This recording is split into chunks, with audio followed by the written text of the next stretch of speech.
ইসরায়েলের গিডিয়ন অভিযানে মৃত্যু ১৪৬, হামাসের প্রতিরোধ আলোচনার আশায় মধ্যপ্রাচ্য। নতুন নামে পুরনো আগুন। ইসরায়েল তার সামরিক অভিযানকে দিয়েছে এক নতুন নাম, অপারেশন গিডিয়ন। প্রশ্ন হচ্ছে, এই অভিযানের লক্ষ্য কি?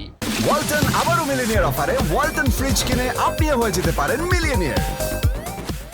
এটা কি শুধুই অভিযান, নাকি সন্ত্রাস বিরোধী অভিযানের নামে গাজাকে পৃথিবীর মানচিত্র থেকে স্পষ্ট মুছে ফেলার প্রস্তুতি? শেষ ৭২ ঘন্টায় গাজার চারপাশে ঘিরে ফেলেছে শত শত ট্যাঙ্ক ও সৈন্য। উপগ্রহে চিত্রে দেখা যাচ্ছে উত্তর, মধ্য ও দক্ষিণ গাজা তিন দিকেই মোতায়েন হয়েছে ভারী অস্ত্র। এই মুহূর্তে গাজা যেন এক অবরুদ্ধ যুদ্ধক্ষেত্র।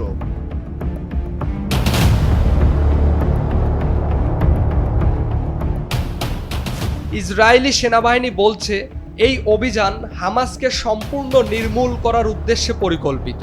তাদের ভাষায় গাজা যেন আর কখনো হুমকি হয়ে না দাঁড়ায়। কিন্তু বাস্তবে দেখা যাচ্ছে এই অভিযানে নিহত হচ্ছে সাধারণ মানুষ, শিশু ও নারী। সর্বশেষ পাওয়া তথ্য মতে গত ৩ দিনে এখন পর্যন্ত শুধুমাত্র এই অভিযানের আওতায় প্রাণ হারিয়েছে ১৪৬ জন মানুষ। যেখানে হামাসের বিরুদ্ধে অভিযান নাম দিয়ে বোমা মারছে স্কুল, হাসপাতাল ও ঘুমন্ত মানুষের উপর।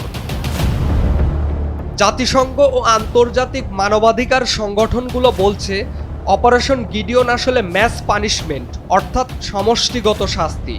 অন্যদিকে হামাস এখনও জোরালো প্রতিরোধ করছে দক্ষিণ গাজার কিছু অঞ্চলে। তারা বলছে, যুদ্ধবিরতির আলোচনা তখনই সম্ভব যদি ইসরায়েল তাদের হামলা বন্ধ করে। কিন্তু ইসরায়েল বলছে, হামাস ধ্বংস না হওয়া পর্যন্ত কোনো আলোচনাই নয়। এই রক্তপাতের মধ্যেই কাতারের দোহায় চলছে আলোচনা। যুক্তরাষ্ট্র, মিশর, কাতার সবাই চায় যুদ্ধ বন্ধ হোক, কিন্তু আলোচনার টেবিল আর যুদ্ধের ময়দান যেন দুই ভিন্ন পৃথিবী। জাতিসংঘ বলছে, গাজায় চলতে পারে সম্ভাব্য গণহত্যা।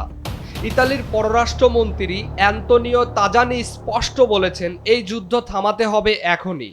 আর আরব লীগের ভাষ্য, এই অভিযান শান্তি নয়, বরং এক ধ্বংসযজ্ঞ। তবে সবচেয়ে বড় প্রশ্ন আজ গাজার মানুষের মনেই। আমরা কি আবারও ঘুমাতে পারবো? আমাদের সন্তানরা কি আবারও স্কুলে যেতে পারবে? এই প্রশ্নের উত্তর আসলেই কারোর কাছে নেই। এই যুদ্ধের নামে ধ্বংসের দৃশ্য প্রতিদিনই নতুন রূপ নিচ্ছে।